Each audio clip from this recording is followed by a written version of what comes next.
Si hace 10 años, imagínate que hubieras metido 1 millón de euros en la cámara acorazada más segura del mundo. Bajo 7 llaves. Exacto. Bajo 7 llaves, detrás de un muro de acero macizo.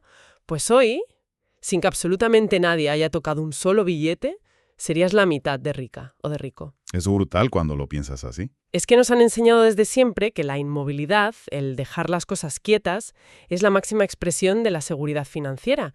Pero la realidad es que hoy en día no mover el capital es la única forma, literalmente, la única forma garantizada de perderlo. Y el problema ahí es que esa ilusión de seguridad es súper potente. Saber que el saldo en la aplicación de tu banco no baja, pues genera una tranquilidad falsa. Claro. Porque en el fondo oculta a un ladrón silencioso que está operando 24 horas al día, 7 días a la semana. Bueno, vamos a desgranar esto, porque precisamente para eso estamos aquí. El objetivo de nuestra exploración a fondo de hoy es desmitificar los conceptos básicos de la inversión y, sobre todo, poner sobre la mesa las herramientas prácticas que existen para los nuevos usuarios. Eso es. Porque invertir ya no es, digamos, una afición de fin de semana para los tiburones de Wall Street. Se ha convertido en un mecanismo de supervivencia obligatorio en el contexto económico que nos rodea. Totalmente de acuerdo. Y a ver, para proteger el patrimonio, primero hay que entender qué fuerzas lo están amenazando. Sí. Y para armar este mapa de supervivencia hemos estado analizando 2 fuentes clave. Por un lado, tenemos un desglose macroeconómico fascinante del canal Healthy Pockets. Que es una maravilla de análisis, por cierto. Sí. Pone bajo el microscopio la deuda estadounidense y los movimientos de la Reserva Federal. Y por otro lado, contamos con el inmenso catálogo de datos y herramientas financieras de la plataforma investing.com. Básicamente, tenemos el problema crudo por un lado y las herramientas para solucionarlo por el otro. Exactamente. Y a ver, antes de meternos a hablar de plataformas o de qué activos comprar y todo eso, es imperativo entender por qué dejar el dinero inactivo ya no es una opción segura. Tenemos que mirar las cifras del panorama macroeconómico global. Sí. Y hay números en las fuentes que, sinceramente, dan verdadero vértigo. Es que, para entender la urgencia de actuar, hay que mirar el reloj de arena de la economía global, empezando por Estados Unidos. Los datos nos muestran una situación extrema. La deuda nacional estadounidense ha superado los 39 billones de dólares. Y enfatizo la palabra billones, con B. O sea, millones de millones, ¿no? Exacto, billones europeos, millones de millones. Pero la cifra que realmente enciende todas las alarmas no es el total acumulado, es el coste de mantenimiento de esa deuda. Lo que cuesta pagar la tarjeta de crédito, básicamente. Tal cual. Ahora mismo el país gasta casi $1 billón anuales, única y exclusivamente, en pagar los intereses de esa deuda. ¡Ostras! ¿1 billón al año solo en intereses? Solo en intereses. Es una de esas cifras que el cerebro casi no está preparado para visualizar. Es capital que literalmente se quema en la caldera solo para que el tren siga avanzando a la misma velocidad. Sin reducir ni un solo céntimo el tamaño del tren en sí. Y el problema de fondo es hacia dónde se dirige ese tren. Porque las fuentes destacan una fecha clave en el calendario económico, que es el 15 de mayo de 2026. Eso es. Y esto abre una dinámica de poder que es crucial para la economía global. Y es fascinante ver cómo esto va mucho más allá de quién ocupe un cargo político.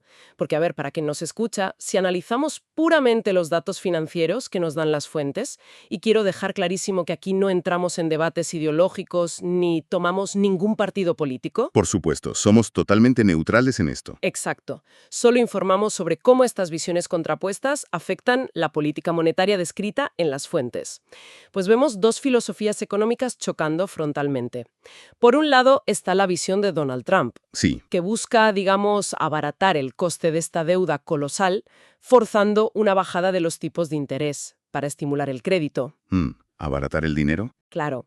Y por otro, la cautela técnica de Jerome Powell, que aboga por mantener los tipos altos el tiempo que sea necesario para evitar que la inflación se dispare y destruya el tejido productivo. Y es que es un análisis completamente mecánico del problema. Se trata de elegir tu veneno.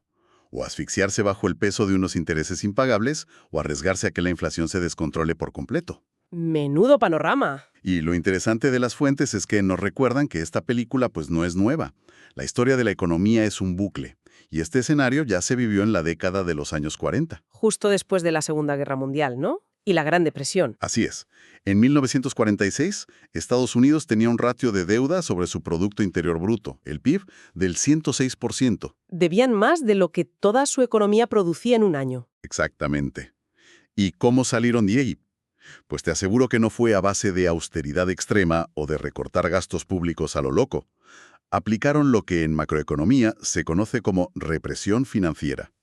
A ver, traduzcamos ese concepto un momento. Sí, Porque suena a término de libro de texto súper complejo, pero su impacto es súper directo en el bolsillo. ¿En qué consiste exactamente esa represión? pues consiste en mantener los tipos de interés artificialmente bajos, digamos cerca del 0%, mientras las autoridades permiten o incluso fomentan que la inflación real suba al 5%, al 7% o incluso más. Ya veo. Al hacer esto, el valor del dinero cae, y por lo tanto esa montaña gigantesca de deuda pasa a valer mucho menos en términos de poder adquisitivo real. Claro. Es un mecanismo diseñado para que la deuda se diluya o se licúe sola a lo largo de los años. Claro. O sea, si tú debes 100 monedas de oro, pero de repente cambias las reglas del juego y haces que esas monedas valgan la mitad, tu deuda pesa la mitad. ¿Eso es? Es una jugada brillante para el que debe el dinero, pero es letal para el que lo ahorra. Y ese es el punto central de todo esto. Porque hoy, según los datos actuales, ese ratio de deuda sobre el PIB no es del 106%, es de aproximadamente el 125%. Madre mía. La presión es aún mayor. Por pura matemática, el plan histórico vuelve a ser la vía de escape más probable. Crecimiento nominal impulsado por una inflación constante. Y aquí es donde me gusta llevar la teoría al día a día de quien nos escucha. Pensemos en el ahorro tradicional en efectivo como un cubo de agua que está agujereado. Buena analogía. Digamos que logras encontrar una cuenta de ahorro o un depósito que te da, no sé, un 2% de rentabilidad. Y sientes que estás echando un vasito de agua nueva en tu cubo. Sí, te sientes bien. Claro, pero si la inflación real, la que te sube el precio del alquiler, la comida, la gasolina, es del 8%, el agujero en el fondo del cubo te está drenando un 6% neto cada año. Tú ves el mismo número en tu pantalla del banco. Exacto. El cubo parece lleno, pero tu capacidad real de comprar bienes está desapareciendo por el desagüe. Si conectamos esto con el panorama general, la conclusión es dura, la verdad, pero ineludible. Quien decide quedarse fuera de los mercados financieros pensando que está siendo súper prudente, en realidad está asumiendo una pérdida garantizada por diseño. Vale, pues si mi cuenta de ahorro tradicional es ese cubo agujereado por la inflación, la siguiente pregunta lógica que se hace cualquiera para protegerse es ¿dónde meto el agua para que no se escape? Claro. ¿Existen realmente recipientes herméticos en este entorno macroeconómico? A ver, las reglas de lo que es seguro cambian por completo en este escenario. Lo primero es identificar a los perdedores categóricos. Vale, ¿quiénes pierden seguro? Ya hemos dejado claro que el efectivo bajo el colchón o en el banco es el número 1. El otro gran perdedor, y este engaña a mucha gente, es la deuda pública, con rentabilidades reales negativas. Es decir, comprar bonos del Estado que te pagan menos de lo que te roba la inflación cada año. Aquí es donde se pone muy interesante. Porque, a ver, si matemáticamente es un suicidio financiero comprar un bono que te empobrece lentamente, ¿por qué hay un mercado tan masivo para esto? Es una paradoja, sí. ¿Por qué los estados consiguen colocar esta deuda tan fácilmente? Pues es una excelente pregunta que expone, digamos, las cañerías del sistema. Los gobiernos que operan con déficits crónicos necesitan financiarse a toda costa. Lógico. Al forzar tipos de interés bajos, consiguen financiarse barato. ¿Y quién compra esos bonos buscando una falsa sensación de seguridad? Pues a menudo instituciones financieras, bancos y fondos de pensiones. ¡Ostras! Que están obligados por regulación a tener un porcentaje de sus reservas en activos de riesgo cero nominal. Es decir, esos bonos soberanos. Y al final, el ciudadano de a pie, a través de sus planes de pensiones o de sus seguros, acaba asumiendo esa pérdida sin enterarse. Eso es. Es un impuesto silencioso que transfiere riqueza desde los ahorradores hacia el Estado. Es un mecanismo implacable. Hablemos entonces de los ganadores, de los recipientes que sí aguantan la presión de este entorno inflacionario, porque las fuentes identifican perfiles muy claros, los activos escasos y los activos productivos. Totalmente. A ver, el capital siempre huye hacia lo que no se puede multiplicar a voluntad dándole a un botón de imprimir. Hablamos en primer lugar de las empresas sólidas, las acciones, lo que llaman equities. ¿Y por qué las acciones? ¿Por qué una empresa productiva? puede ajustar los precios de sus productos o servicios para absorber la inflación. Si el coste de la vida sube, el precio de un refresco, de un coche o de un software sube con él. ¿Tiene todo el sentido? También destacan los bienes raíces, el real estate, por su naturaleza puramente física y escasa. No puedes imprimir casas. ¿Y las materias primas? Que revisando los datos exhaustivos que hemos extraído de investing.com, hay una presencia constante de los sospechosos habituales, como el oro y la plata, Los clásicos. que son los refugios por antonomasia, pero también activos de energía que son vitales, como el petróleo crudo, el gas natural e incluso materias primas agrícolas como la soja. Son cosas que el mundo necesita físicamente para funcionar cada maldito día. Exactamente. Tú no puedes falsificar un barril de petróleo ni puedes inventar toneladas de soja en una hoja de cálculo. Tienen una demanda inelástica. Claro. Y bueno, completando esta lista de ganadores en esta nueva etapa, las fuentes analizadas incluyen a Bitcoin. Que sigue generando debates interminables, lo sabemos, pero la verdad es que su argumento en este contexto macroeconómico tiene bastante sentido. Sí. Su peso en esta discusión específica radica única y exclusivamente en su programación matemática. Tiene una misión limitada, una oferta máxima inamovible de 21 millones de unidades. Cuando entiendes que el sistema monetario global se basa en la devaluación continua para pagar deudas masivas, pues un activo que no se puede inflar se convierte en un imán natural para la preservación de la riqueza. De acuerdo, la teoría entonces la tenemos clarísima. Sabemos que hay que huir de los bonos que pagan poco y del efectivo, y buscar refugio en acciones empresariales, materias primas o activos escasos. Eso es.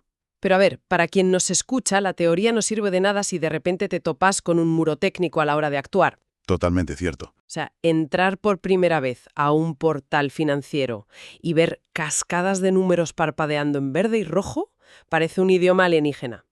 Sin embargo, nuestra investigación de hoy demuestra que existen herramientas súper precisas para convertir todo ese ruido en señales clarísimas. A ver, es que el arsenal del que dispone un nuevo inversor hoy habría sido la envidia absoluta de los fondos de cobertura de Wall Street hace solo 15 años. ¡Guau! Si miramos el ecosistema analítico de investing.com, que detallan las fuentes, encontramos utilidades diseñadas precisamente para democratizar todo este análisis complejo. Pues empecemos por los filtros, los famosos screeners, que, a ver, frena un momento. Cuando alguien ajeno a este mundo oye la palabra filtro, piensa en algo de Excel súper básico, en plan ordenar de mayor a menor. Sí. ¿Qué hace exactamente un screener a este nivel profesional? Pues imagínate que quieres encontrar una aguja en un pajar, pero del tamaño de un estadio de fútbol.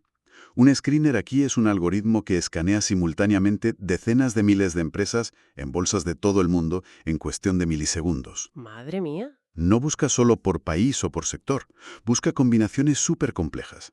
Las fuentes destacan, por ejemplo, configuraciones avanzadas como el Momentum Masters. ¿Y qué busca ese filtro en concreto, el Momentum Masters? Identifica acciones que están mostrando una tendencia alcista normalmente fuerte y sostenida. Cruza medias móviles e indicadores de volumen que sugieren que el gran capital institucional está entrando ahí. ¡Ostras! O, por otro lado, tienes filtros preestablecidos para buscar acciones que cotizan por debajo de los $10. Esto está dirigido a usuarios que buscan barreras de entrada más bajas, pero el filtro exige que la empresa tenga un balance saneado y poco endeudamiento. O sea, es como tener a un equipo de analistas de primer nivel trabajando para ti a la velocidad de la luz. Tal cual. Y a ver, no se trata solo de qué comprar, sino de cuándo hacerlo. Y para prever esa volatilidad mencionan el calendario económico y el calendario de resultados, ¿no? Los earnings. Que son herramientas defensivas esenciales, la verdad. Un usuario novato puede comprar una acción de una gran empresa y ver cómo al día siguiente se desploma un 10% sin entender por qué. Un susto tremendo. Si hubiera consultado el calendario de resultados, habría sabido que esa empresa presentaba su informe trimestral esa misma tarde, lo cual siempre genera volatilidad extrema. Claro, te pillan desprevenido. O el calendario económico, que te avisa de qué día exacto hablará el presidente de la Reserva Federal, te permite planificar tus movimientos y no operar a ciegas en medio de una tormenta de noticias. Ujú. Y hay otra función de investing.com que me pareció brutal para nivelar el campo de juego, que es la estimación del valor razonable o fair value. Porque en lugar de mirar un gráfico y adivinar si una acción está cara o barata, digamos a ojo, simplemente porque ha subido mucho, el sistema cruza métricas reales, ¿verdad? Es un destilado de finanzas corporativas puro. La plataforma agrupa docenas de modelos financieros complejos, como por ejemplo los flujos de caja descontados o los ratios respecto a los competidores, y te da un precio objetivo justificado matemáticamente. Te dice, a ver, el mercado pide 100 por esta acción, pero según sus ingresos reales debería valer 80, está sobrevalorada. Así evitas comprar en el pico del entusiasmo irracional. O al revés, detectas joyas infravaloradas que el mercado está ignorando temporalmente. ¡Qué potente! Y si hablamos de destilar información compleja, pues tenemos que abordar al elefante algorítmico en la habitación. La inteligencia artificial. Exacto. Todo el mundo habla de IA, pero ¿qué hace la IA en este entorno específico para ir más allá de lo que hace un filtro normal como los que hemos comentado? Pues fíjate, las fuentes analizan herramientas como PropXI. Y aquí la inteligencia artificial no solo filtra, sino que selecciona portafolios enteros de forma algorítmica. ¡Guau! El ejemplo que citan en la fuente es TechTitans, que es una selección de las acciones tecnológicas con mayor potencial. Lo que la IA aporta aquí, y esto es clave, es el reconocimiento de patrones. Puede procesar cantidades masivas de datos históricos y actuales, demostrando cómo la tecnología asiste hoy en la toma de decisiones al más alto nivel. Y ahí es donde entra la segunda parte de la ecuación. Porque, a ver, tienes el análisis, tienes los datos filtrados, pero ahora hay que ejecutar, hay que comprar. Claro. Y las fuentes nos presentan plataformas operativas como Kraken Pro, poniéndolo como ejemplo del lado operativo actual. Y aquí tengo que hacer una parada. Entiendo la interfaz avanzada, entiendo los libros de órdenes, operar con criptomonedas. Sí, opción total en la accesibilidad. Históricamente, si un índice o una acción costaba $3,000 y tú solo tenías 100 para invertir este mes, pues te quedabas fuera, no había más. Claro, no llegabas al mínimo. La tokenización significa que se toma ese activo real tradicional, como un ETF que replica todo el mercado, y se representa mediante tecnología digital.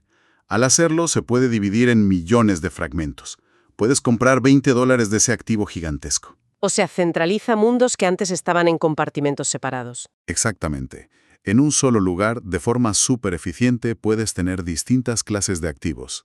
Puedes tener exposición a criptomonedas y a través de tokens acceder a esa exposición del mercado tradicional.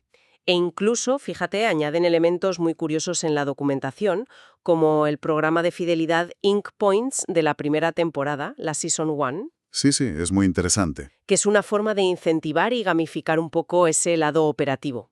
A ver, para visualizar toda esta combinación de herramientas, me gusta pensar en una analogía. Es como que en investing.com funciona como el radar meteorológico y el panel de navegación que te indica hacia dónde ir. Me gusta. Y luego plataformas avanzadas como Kraken Pro actúan como las palancas de mando, el vehículo donde ejecutas la maniobra de forma eficiente. Lo fascinante de esto es que la barrera de entrada técnica ha desaparecido por completo. El reto ahora para quien nos escucha es puramente analítico y, por encima de todo, psicológico. Entonces, ¿qué significa todo esto? Si hacemos un resumen ágil de todo lo que hemos explorado en profundidad hoy, frente a las políticas de represión financiera y esa inflación que agujerea nuestro cubo, el aprendizaje y el uso de estas herramientas de inversión son el único salvavidas. Totalmente. Hablamos de pantallas de filtrado, calendarios económicos, plataformas unificadas. Todo esto es imprescindible para mantener nuestro poder adquisitivo real. Y antes de despedirnos, me gustaría introducir una última reflexión para que nuestra audiencia la analice y le dé vueltas por su cuenta. A ver. Tomando en cuenta estas herramientas tan avanzadas que hemos mencionado en investing.com, como las listas de firmas de prop trading y esa selección algorítmica de acciones mediante inteligencia artificial con PropX. ¿Sí? Si cada vez más decisiones financieras, más análisis de calendarios económicos y más ejecuciones de mercado están siendo automatizadas por la inteligencia artificial a velocidades de milisegundos, ¿llegará un punto en el que las herramientas para el nuevo usuario humano sean insuficientes? ¿Nos obligará esto a confiar nuestro capital exclusivamente a los algoritmos en lugar de a nuestro propio criterio? Ostras, es un pensamiento provocador y da para mucho debate, desde luego. Ceder el volante por completo a la máquina. Es un tema fascinante para dejar abierto. Totalmente. Bueno, pues nos despedimos por hoy con muchísimo entusiasmo, recordando siempre el valor de mantener la curiosidad y de seguir aprendiendo en este entorno tan cambiante. Ha sido un placer desgranar todo esto. Hasta la próxima. Muchas gracias por acompañarnos en esta exploración a fondo de hoy. Cerramos aquí. Un saludo.